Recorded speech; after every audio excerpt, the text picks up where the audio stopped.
গোলকগঞ্জৰ অসম পশ্চিমবংগ সীমান্তৰ খেৰবাৰীত উত্তেজনা নিৰ্মীয়মান মদৰ দোকান ভাগিলে ৰাজ্যে ভিতৰুৱা অঞ্চলটোত আবকাৰী বিভাগে প্ৰদান কৰে মদৰ দোকানৰ অনুজ্ঞাপত্ৰ আৰু অনুজ্ঞাপত্ৰ লাভ কৰি ৰাধাকান্ত ৰায়ে জনবসতিপূৰ্ণ এলেকাত আৰম্ভ কৰে দোকানৰ নিৰ্মাণ কাৰ্য।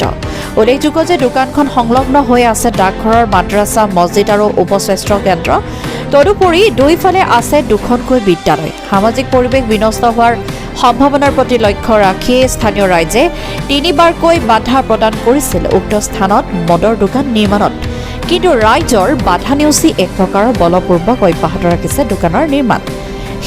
অৱশেষত স্থানীয় মহিলা ছাত্ৰ ছাত্ৰী ক্ষুব্ধ হৈ দোকানৰ নিৰ্মাণ কাৰ্য বন্ধ কৰাৰ লগতে ভাগি লণ্ডভণ্ড কৰে। অতি শীঘ্ৰেই মদৰ দোকান স্থানান্তৰ নকৰিলে তীব্ৰ আন্দোলনৰ ভাবুকিও দিয়ে। হালাকুৰাৰ পৰা ছাইফুল হকৰ report, Assam north east news live.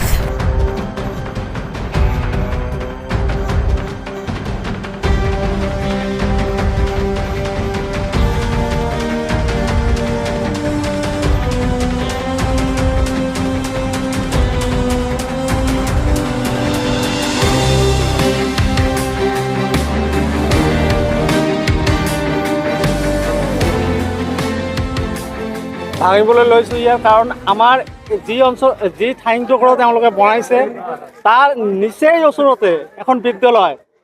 এই বিদ্যালয়ৰ কণ কণ ল'ৰা ছোৱালীয়ে এই মদৰ দোকানৰ সন্মুখত যি পৰিৱেশৰ সৃষ্টি হ'ব, সেই পৰিৱেশ দেখিব হ'লে এওঁলোকৰ জীৱনত কি হ'ব। তাৰপিছত এইখন একেবাৰে ভিতৰুৱা অঞ্চল, এইখনত মদৰ দোকান হোৱা কোনো যুক্তি নাই। চৰকাৰে কি বিচাৰিছে? এই অঞ্চলৰ ৰাইজক কি মদাহী বনাব বিচাৰিছে নেকি? এই অঞ্চলৰ সৰু সৰু ল'ৰা ছোৱালীক কি মদ্যপায়ী বনাব বিচাৰিছে নেকি? আমি একো বুজি পোৱা নাই। আমি ৩-৪ দিন এওঁলোকক বাধা কৰাৰ পিছতো তেওঁলোকে জোৰ কৰি ইয়াত কনষ্ট্ৰাকশ্যন কৰি আছে। তাৰ উপৰিও এইখন সম্পূৰ্ণৰূপে PWৰ ভূমি হয়। এইটো ৰাজ্যৰ সম্পত্তি।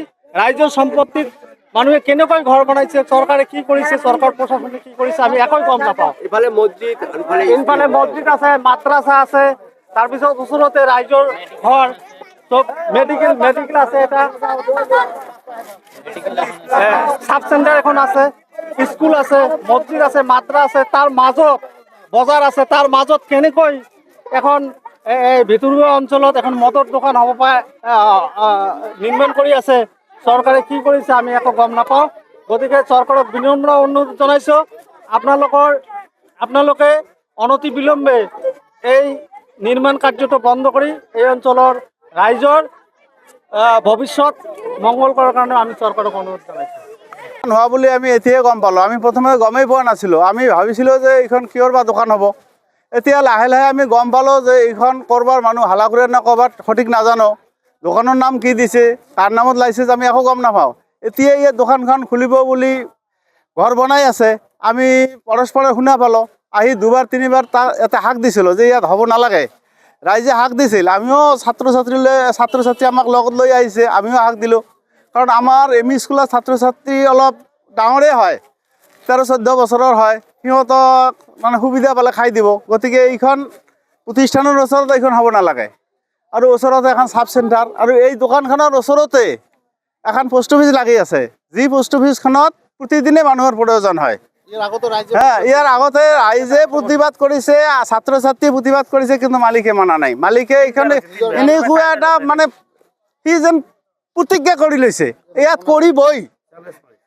তেওঁ প্ৰতিজ্ঞা কৰি লৈছে ইয়াত কৰিবই, কিন্তু ইফালে ৰাইজে প্ৰতিজ্ঞা কৰিছে আমি কৰিব নিদিওঁ। আমি বিচাৰোঁ যে যাতে এইখন ইয়াত নহয়। আমি চৰকাৰলৈ অনুৰোধ জনাইছোঁ যে ভৱিষ্যতে যাতে ইয়াত কাম কৰিবলৈ মিস্ত্ৰীও নাহে, এই মালিকো যাতে নাহে। যদি আহে, ৰাইজে যদি কিবা কৰে, তাৰ কাৰণে আমি আৰু কোনো স্কুল পক্ষই দায়িত্ব নহয়, কোনো প্ৰতিষ্ঠানৰ পক্ষে দায়িত্ব নহয়। ৰাইজে বুজিব আৰু মালিকে বুজিব।